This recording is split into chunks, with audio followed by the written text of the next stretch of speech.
There was a child born at the edge of a small village, where the roads were dusty and the nights were quiet enough to hear your own thoughts. From the very beginning, the world felt uncertain. The father turned away not because the child lacked worth, but because some hearts are too small to recognize light when it arrives. For a while, the child had one safe place, the mother's arms. In those arms were warmth, songs, and a love so deep it felt eternal. But life, which is sometimes unbearably cruel, took her away when the child was only 3 years old, too young to understand death, yet old enough to feel the sudden absence like a missing heartbeat.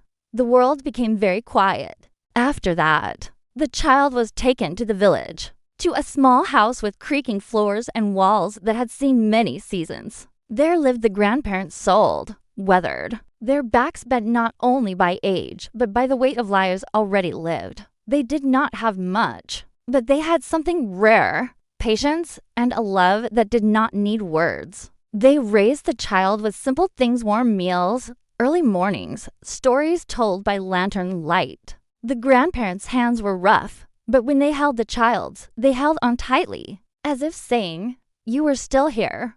You still belong." There were nights when the child cried quietly, missing a mother whose face was already becoming a memory. There were days when the absence of a father felt like a question with no answer. But the village, the fields, the old house, they all became silent teachers. The child learned resilience from watching grandparents wake up every day despite aching bones, learned humility from living close to the earth, learned love from people who had already lost so much, yet chose to give anyway. And something extraordinary happened. Instead of growing bitter, the child grew deep. Instead of breaking, the child learned how to stand alone. Pain became wisdom. Loneliness became independence. Loss became compassion.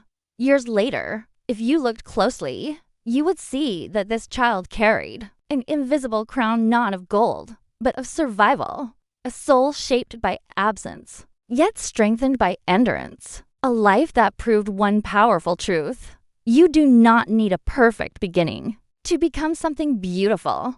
Sometimes, when parents cannot stay, the earth itself steps in. Sometimes, when love leaves too early, it returns in different forms.